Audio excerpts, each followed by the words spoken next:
अस्सलाम वालेकुम। आज हमारा केमिकल बॉन्डिंग का लेक्चर 10 है।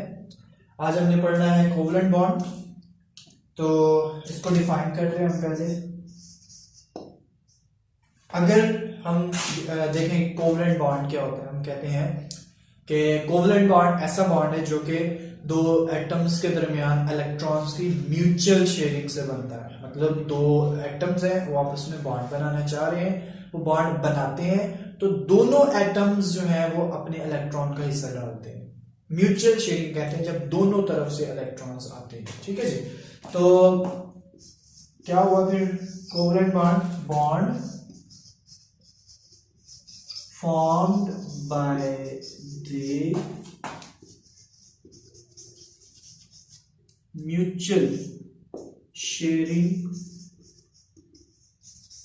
of electrons। ठीक है जी, ये वर्ड जो है ना इंपॉर्टेंट है। म्यूचुअल शेयरिंग होनी चाहिए। दो एटम्स बॉन्ड पर आ रहे हैं। फॉर एग्जांपल मैं कहता हूँ हाइड्रोजन जो है उसके पास एक इलेक्ट्रॉन है, दूसरा हाइड्रोजन का एटम है उसके पास भी एक इलेक्ट्रॉन है। डॉट और क्रॉस से शो कर लेते हैं ताकि हमें पता चल जाए कि भी कौन सा इलेक्ट्रॉन किसका है। डॉट और क्रॉस हम इलेक्ट्रॉन्स को शो करते हैं।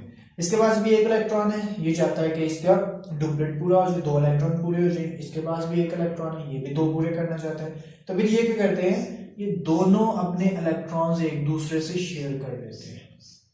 अब इस हाइड्रोजन एटम के भी दो इलेक्ट्रॉन पूरे हैं, इसके भी हैं ये दोनों, और ये दोनों उसके भी। तो अब इस तरह ये शेयरिंग करके तो इसको जो है ना ये अपने स्टेबल हो जाते हैं, ये इत्तेफाक में बरकत है, इत्तेफाक से रहते हैं। तो इसके बाद हम डेफिनेशन के बाद देखते हैं, टाइप्स की तरफ चलते हैं। टाइप्स जो है ना हम इसकी दो तरह से पढ़ेंगे। टाइप्स पहले हम पढ़ते हैं on the basis of polarity. Types of covalent bond.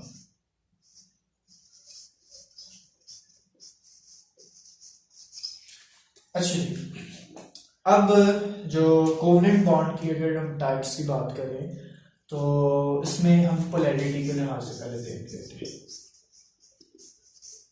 दो तरह के बॉन्ड्स होते हैं, या तो होगा polar bond, polar covalent bond, polar covalent bond, या होगा नॉन पोलर कोवलेंट बॉन्ड। ठीक है जी, इनको वन बाय वन हमने एक्सप्लेन करना है। चलिए पहले नॉन पोलर, चलिए मिटा लेते हैं इसको क्योंकि जगह थोड़ी है। इसको भी मैं जरा करता हूँ बड़ा, बोर्ड को भी। तो पहले हम देख लेते हैं polar covalent bond. Polar covalent bond ऐसा बॉन्ड है जो कि दो डिफरेंट एटम्स के दरमियान बनता है। जब दो एटम्स बॉन्ड बने और वो दोनों डिफरेंट हो। हाँ, एक और बात, इलेक्ट्रोनेगेटिविटी का डिफरेंस जो है वो होना चाहिए दोनों के दरमियान 0.4 से ज्यादा होना चाहिए। ठीक है जी। तो जैसे हाइड्रोजन है और क्लोरीन है, दोनों एटम्स है, दोनों एटम्स में इलेक्ट्रोनेगेटिविटी का डिफरेंस होता है। तो क्योंकि दोनों डिफरेंट बॉन्ड्स हैं, अब इनमें होता क्या है, ये इलेक्ट्रॉन पेयर्स है। पहले मैं इसको जो है क्लियर बना देता हूँ। क्लोरीन पोलर क्या मतलब मैं बता रहा हूं आपको। हाइड्रोजन और क्लोरीन, एक इलेक्ट्रॉन हाइड्रोजन ने दिया अपना और एक क्लोरीन ने, दोनों ने शेयर किया हो। लेकिन इस क्लोरीन के पास इलेक्ट्रोनेगेटिविटी ज्यादा है, मतलब इसके पास इलेक्ट्रॉन को अपनी तरफ अट्रैक्ट करने की सलाहियत ज्यादा है। तो ये क्लोरीन जो है इन इलेक्ट्रॉन्स को अपने करीब खींच लेती है, जिसकी वजह से क्या होता है, क्योंकि इलेक्ट्रॉन्स गए हैं उसके करीब, इलेक्ट्रॉन पे नेगेटिव चार्ज होता है, तो ये इस पे पोलैरिटी ले जाती है। पार्शियल नेगेटिव चार्ज आ जाता है और इसके ऊपर पार्शियल पॉजिटिव चार्ज आ जाता है। हम इसको पढ़ते हैं पार्शियल नेगेटिव। पार्ट से वर्ड निकलता है, पार्ट से, यही मैं बेसिकली आपको बताना चाह रहा हूं। पार्ट से पार्शियल नेगेटिव मतलब कि नेगेटिव का थोड़ा सा हिस्सा, थोड़ा सा नेगेटिव आता है, कंप्लीट नेगेटिव नहीं आता। जैसे क्लोराइड में हम इसको पार्शियल नेगेटिव नहीं बोलते, इसको chloride minus ion negative ion बोलते हैं, मतलब कंप्लीट नेगेटिव होता है इसके। तो ये है पार्शियल नेगेटिव और ये है पार्शियल पॉजिटिव, पोलैरिटी आ जाती है इसकी वजह से। इसके अलावा अगर हम एग्जांपल्स देखें तो हम कह सकते हैं जैसे HF है, इसमें फ्लोरीन की इलेक्ट्रोनेगेटिविटी ज्यादा होती है, इसकी कम होती है। इसके अलावा एग्जांपल अगर हम देख लें वाटर की, वाटर में ऑक्सीजन की इलेक्ट्रोनेगेटिविटी ज्यादा है, इसके ऊपर पार्शियल नेगेटिव चार्ज, इन दोनों के ऊपर पार्शियल पॉजिटिव चार्ज। इसके अलावा कुछ ऐसे भी मॉलिक्यूल्स हैं जो बड़े होते हैं लेकिन उनमें जो है ना वो अनसिमेट्रिकल होते हैं, जैसे हम बात कर लेते हैं चलिए मेथनॉल की कर लेते हैं। ठीक है जी, मेथनॉल में ये जो है 3 हाइड्रोजन है और इसके साथ जो है ना ये OH ग्रुप है। आपकी बुक पे जो है ना एथेनॉल की एग्जांपल ली होगी, वो भी लिख ले बेशक, उसी को लिख के मैं बता देता हूँ आपको, बात सेम ही है। एथेनॉल है, एथेनॉल में ऑक्सीजन और OH ये जो बॉन्ड है इस पे पार्शियल नेगेटिव चार्ज आ जाता है और इस पे पार्शियल पॉजिटिव चार्ज आ जाता है, और डेफिनेट बात है कि इस पे भी पार्शियल पॉजिटिव चार्ज है। ठीक है जी, तो ये जो एग्जांपल्स हैं, ऐसा बॉन्ड जो डिफरेंट एटम्स के दरमियान बनता है उसको हम बोल देते हैं क्या है, एक पोलर कोवलेंट बॉन्ड। अच्छा, अब इसके अलावा हमने इसके बाद देखना है नॉन पोलर कोवलेंट बॉन्ड क्या होते हैं।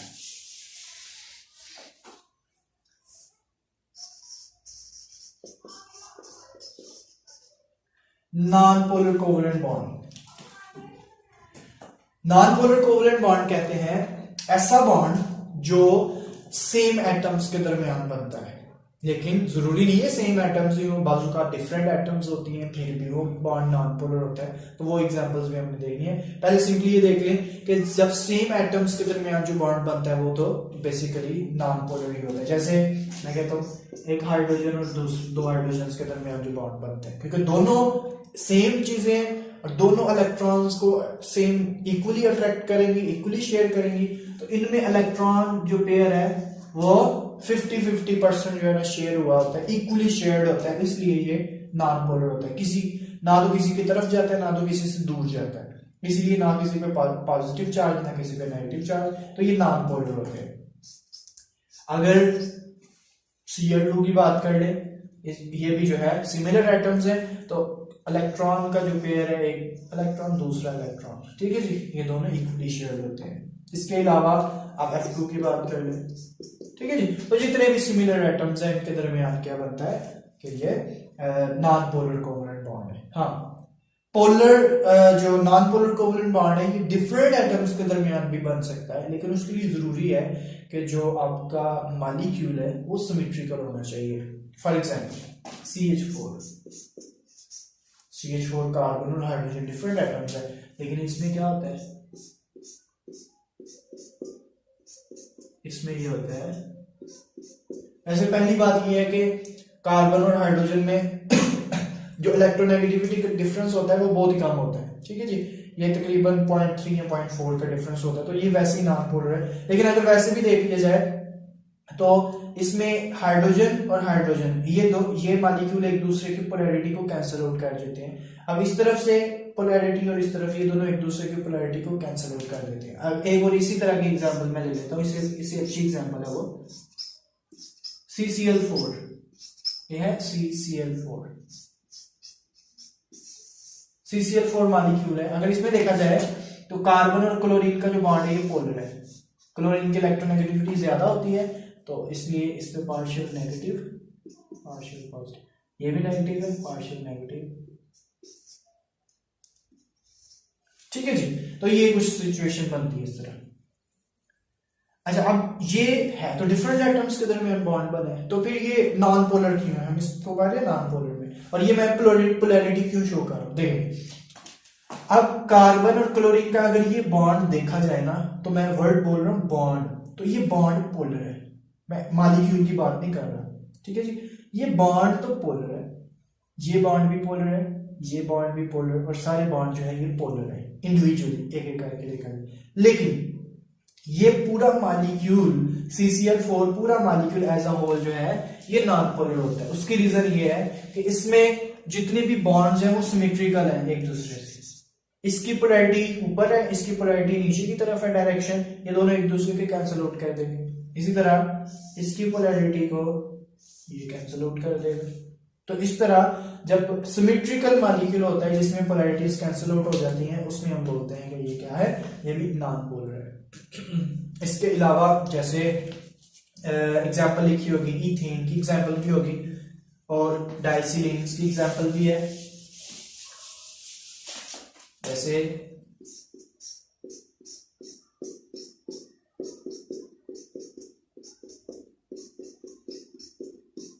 ठीक है जी, तो ये भी आप खुद ही देख सकते हैं, इसकी बॉन्ड पोलैरिटी जो है ना ये कैंसिल आउट कर देगा, इसको ये कैंसिल आउट कर देगा एक दूसरे को, और जबकि ये एक दूसरे को कैंसिल आउट कर देते हैं। डाइसिलेंस मतलब सिलिकॉन के जो डाइसिलेंस है,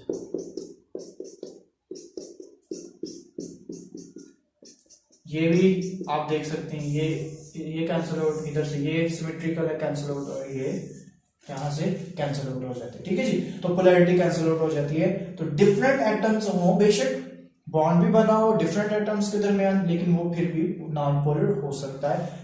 जरूरी क्या बात है कि वो सिमेट्रिकल होना चाहिए।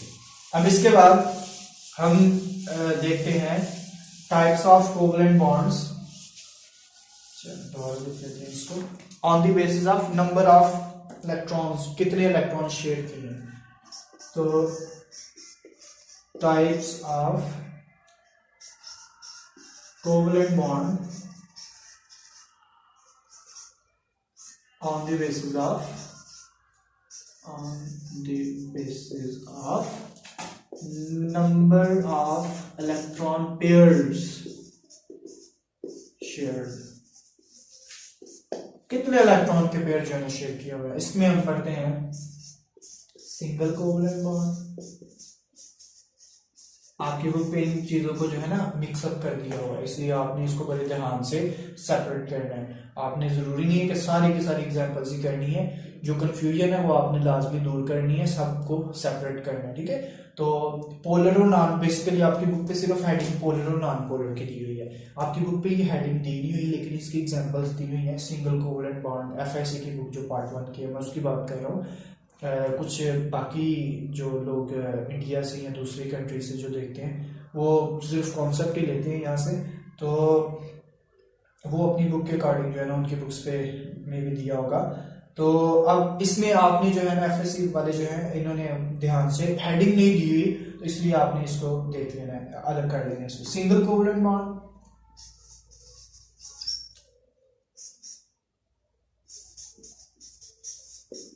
डबल कोवलेंट बॉन्ड और ट्रिपल कोवलेंट बॉन्ड।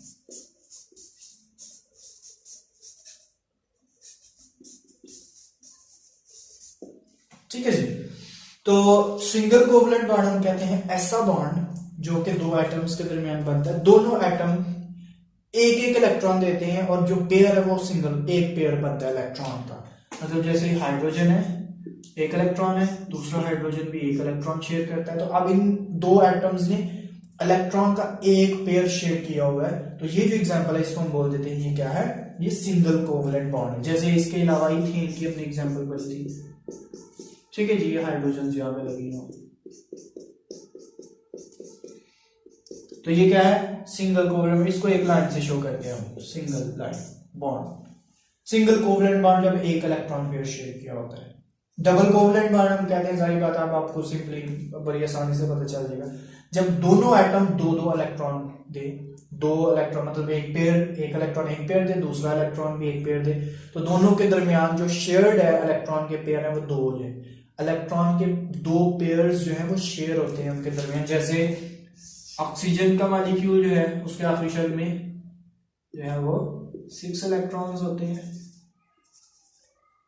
दूसरा ऑक्सीजन जो है उसमें भी इसी तरह।